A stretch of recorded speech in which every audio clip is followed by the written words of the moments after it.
Welcome to the Executives Lounge. This is your podcast host, Christine Fauner. I am bringing you amazing stories from amazing women in leadership from across the globe. Let's get started. In this episode of the Executives Lounge, I sit down with Joanne Zannoni, and you're going to hear this in the podcast episode, that she's what I like to call quiet leader. Joanne has a really wonderful, calming presence about her. She's a quiet speaker. She listens. She really cares. And I think a lot of times in leadership, we underestimate the power and the value of that approach to impacting other people's lives. The real influence that Joanne has had in bringing light to the advocacy needs of marginalized populations of women in our country, and that she has spent her entire career focused on how to get teams of people helping to make changes in those spaces. I hope you enjoy. All right. We are here today with Joanne Zannoni. She lives in the Berkshires in Massachusetts. I don't know if you've ever visited that place, but it's beautiful. Joanne is a consultant, licensed therapist, and she's the author of Drowning in Hats: How to Thrive in the Madcap Business of Nonprofit Leadership. Ooh. And she recently took on a new project with a nonprofit as an integration manager. Joanne, this all sounds so exciting and so interesting. Welcome to the show today. Thank you, Christine. I know a little bit about your story because we did get to meet a little bit a time ago, but I would love for you to tell us, Joanne, who are you and how did you get where you are today as a nonprofit leadership expert? Really, it started when I was 10, I would say. By the time I was 10, I knew that I was a feminist. Probably why I knew at the age of 10 I was a feminist is because the women's rights movement was in the media a lot. And so I had a lot of exposure to women's rights and the issues that were facing women at that time. And so, I didn't end up going immediately into social work. I'm a social worker. Um, I had some twists and turns to my journey. And one of the things that I did as a young woman was I became one of the very first female computer technicians. So I literally was fixing computer boards, and there weren't very many of us in that field at the time, not very many women in the field at the time. And what happened was the company I was working for was struggling. Business had changed, and they ended up closing.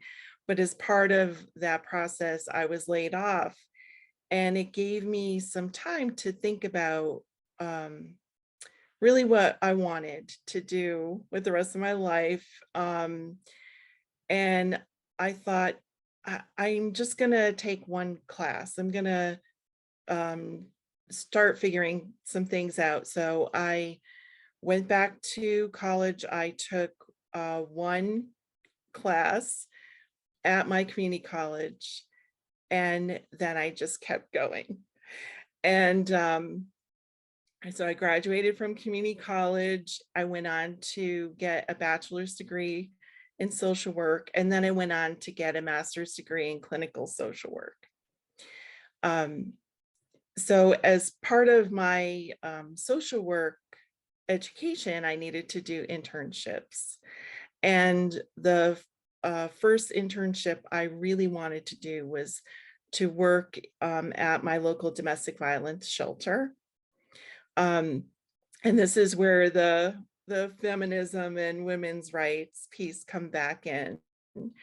I did that internship, and then I really loved the work so much that I just stayed on with them as a volunteer, and that led to other positions.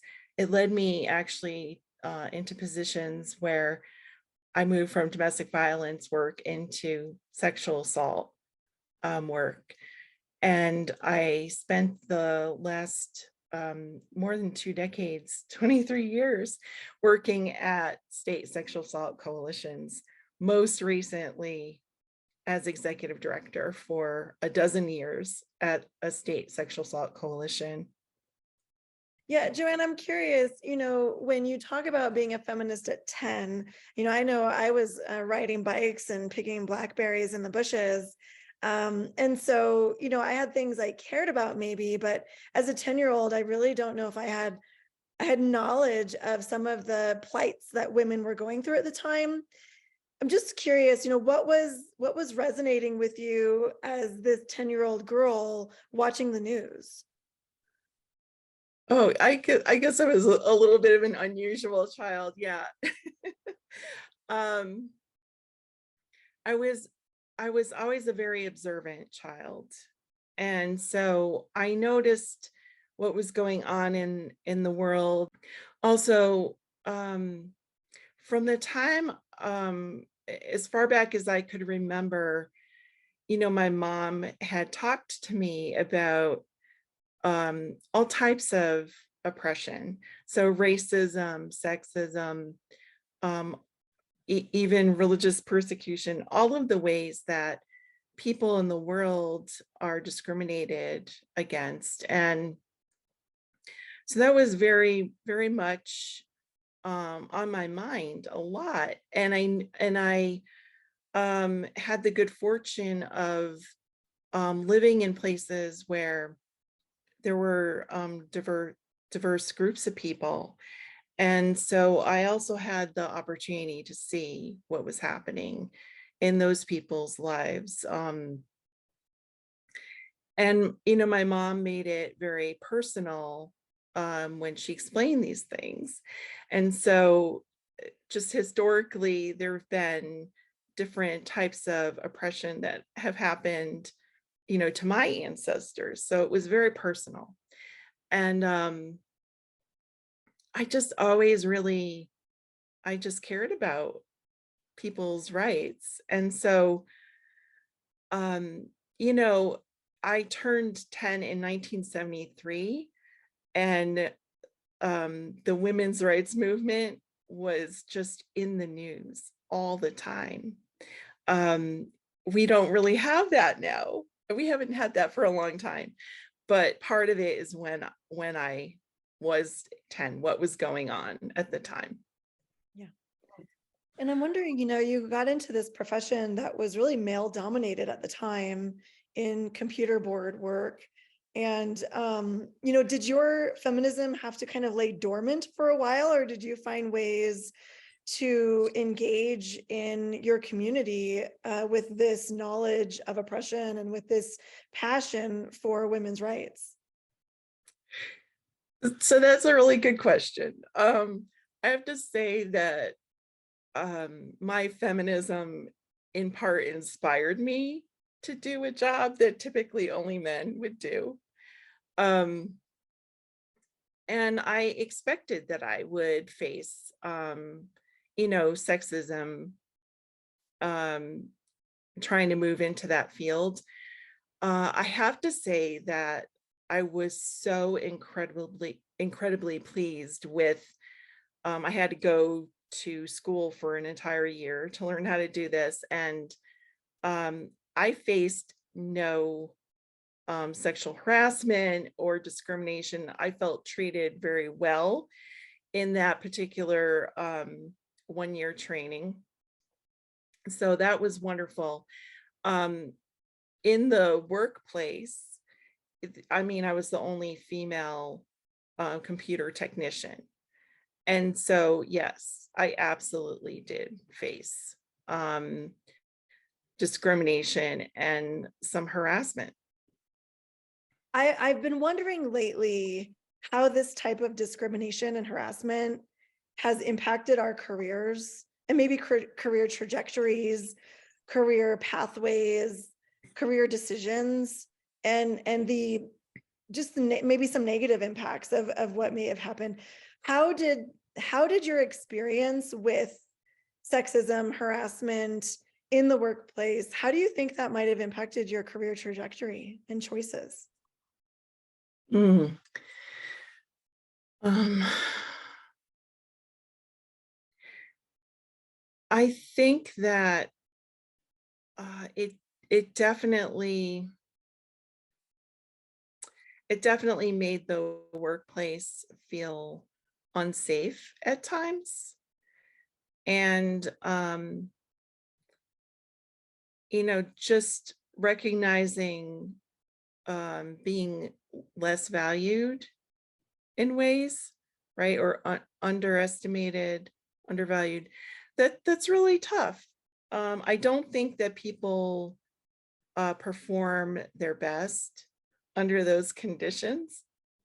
And then, of course, like this was one of the big issues for the sexual assault work that I did. It's just one of the areas of sexual assault, the spectrum of sexual assault, right? So lots of people experience all types of sexual harassment in the workplace, and it can vary from comments to um, propositions that could result in job loss, um, lack of promotion, and so it can range from comments all the way up to rape. And of course, um, the more vulnerable you are. So, for example, uh, people who are immigrants who may not be here in the United States legally, like all of that can be used, right, to keep someone quiet who's experiencing sexual assault in the workplace. Yeah, it the impacts are so far reaching. I just wonder how many women are listening to this podcast and shaking their head or feeling that devastation in their bodies of knowing that they've experienced something like that. I have never met a woman that hasn't experienced some type of sexual harassment in the workplace, me included. And so I think we don't really talk about the real impacts that harassment and assault and inappropriate behaviors at work really have on women's careers. Yeah, the work as a computer technician was not really what inspired me to do the social work. Um, that was kind of just a diversion, you know. That was like the side journey off the main route. And then but thankfully I had that opportunity to reconsider how I wanted to spend my life, what work I really wanted to do. And from the time I was a kid, I had always wanted to help people. And so fixing someone's computer, sure. At that time, they didn't really have folks didn't have personal computers the way we do now. Um, but okay, sure, that it's helpful to make sure people's stuff works, but I always had more of a desire to do social work, and that job change gave me the chance to get back on what I feel is the right path, really was the right path for me. And I mean, I did it as I was a wife and mother of two children by that time. And but I have never regretted that. It definitely was the right journey for me. That alignment between your personal and professional self is sometimes so hard. And those diversions actually sometimes validate us and help us remind ourselves where we really need to and want to go to be able to do that. So you decided to move into helping nonprofit leaders in this next part of your career. Tell me about that. Yes. Well, the last few years as a nonprofit leader have been really tough. The job was always difficult. Nonprofit work in all of its um, levels has been difficult work, but um, the pandemic really um, just brought to the forefront everything, right? Everything that was wrong, everything that was not working well. Um, so like normally what happens is if things are not working well, you might be able to just plug along, but a crisis happens and then you really can't just plug along. And that's what happened. That's what happened for so many in the nonprofit world. And it was hard. It was hard for frontline workers who were doing all of the direct services. It was also really hard for the managers and the leaders because what happened was we all were just trying to make sure that everything was covered. And so people were having personal and professional struggles that had been kicked up quite a few notches. And then all of those who were managing and leading had to take on more. We were taking on a lot more just to keep our organizations from total collapse. And so there has never been, I would say there's never been a lot of opportunity for self-care for nonprofit leaders. And we had added responsibilities to care for our teams. And it really took its toll. I spoke to so many who weren't sure that how much longer they could hang on.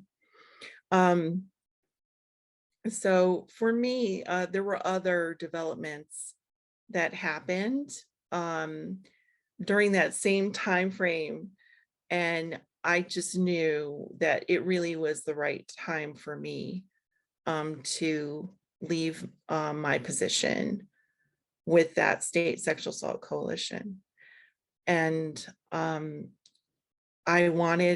just wanted to still be helpful to nonprofit leaders. And so that's what inspired me to write the book. Yeah, so tell me about this book. When we first met, you said, I'm not a traditional leader and I didn't fit the mold, and that you really cared about the values and the rights of people as human beings. Yeah, so the book is really supposed to be a companion for nonprofit leaders because the job is just so difficult and so lonely. Most of the information that I saw out there during my time as a nonprofit executive director was really focused on like having general information. How do you do this? How do you do that? A lot of stuff out there about boards, how to do board work. And so yeah, that stuff is important. I did not see much that really addressed the emotional and psychological aspects of being a nonprofit leader. And I thought about how important it would be to actually talk about it and give some helpful tips, or just even give fair warning to someone who may be contemplating becoming a nonprofit executive director. That's what inspired me to write the book. And in the book, I have a whole section on what makes the work toxic, and there's plenty that does. Indeed. And yeah, So much.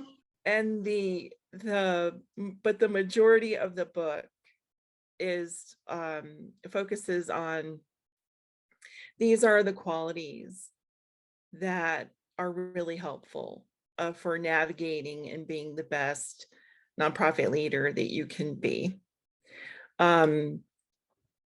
So that's what it's about. Yes, you mentioned that I had shared I don't consider myself a traditional leader. Absolutely not. My approach is one that is consistent with this idea of servant leadership. And basically, I feel like that is a really good alignment with doing nonprofit work. We're there, right? We're there to serve people and to make the world better for everyone. And so our work is really based on upholding human rights and making sure that people have what they need. Well, we can't do that very well if we're not applying the same values to the team that actually delivers those services. And that's what servant leadership is about. That instead of having a hierarchy where the executive director is at the top of the mountain, really the clients we serve and the direct service providers, our team members, they're at the top, and the leader, the executive director, pays attention to make sure that staff needs are addressed. Yes, yes. I think when we do work that's so important to us, and that we understand that our contribution to the work that we do is really because we care about helping the world be a better place and impacting people's lives the positive. As a person who's trying to help other nonprofit leaders now in your career, what do you think is your biggest challenge or roadblock right now? Yes, well, this is a tough one. It's one that I've had really my entire life. And so my whole life, I have struggled with this feeling that nobody really cares what I have to say. And that makes so many aspects of the work I've done in the past and the work that I'm trying to do now very challenging. Because to feel that way makes public speaking, doing things like this podcast, writing the book and putting it out there, all of those things, pretty frightening. I know that I know that many people, would have some fears, but I feel like for me, it's just heightened a little bit more because I have that deep-seated concern that obviously I work on. I have to talk to myself and provide encouragement and do all kinds of things so that I don't let the fear stop me. We can be fearful, but also be excited. And a great example of that, Joanne, is that when I put out into the world that I was looking for leaders to talk about their leadership experiences, that you said yes. You stepped out of your comfort zone and you came in here and you said, I might be afraid of people not believing in what I say or feeling that my words are not valuable, but deep in my soul, I know my words are valuable. So I'm going to say yes. And you did. Yep, absolutely. One of the things that happened with writing my book is that um, I needed to have readers before it was published to give me feedback. And one of the wonderful things that happened was so many people said, "Thank you. This is so needed." Um, and of course, that always inspires me to keep going. So I thought, well, how can I not complete this? I have to complete this. And how can I not be on this wonderful podcast with you when there's so many other women that I might be able to reach and connect with? And so, yeah, I'm really hoping that people continue to find my book, my blog. I also have a blog now, um, that they find the information helpful. I love that you got this feedback, that it's so needed. And I think that communal sense of ownership and experience together and knowing you're not alone, but also gaining some insights from those that have come before you and with you and around you. Tell me, why don't you tell us about the book? Tell us 3 main points about the book. All right, so this one might seem a little subtle, but really the book is helps people understand that the work is all about relationships. You got to build good relationships, and it gives you tips for how to do it. And it's not just relationships with one group, it's with every single group, right? Including the relationship with yourself. So you need to have self-awareness. Yeah, that's an entire chapter. Um, so you need to have self-awareness, and you also need to have a lot of emotional intelligence. And so there's a whole section on that as well. But it just comes down to building relationships, and it's hard. Absolutely.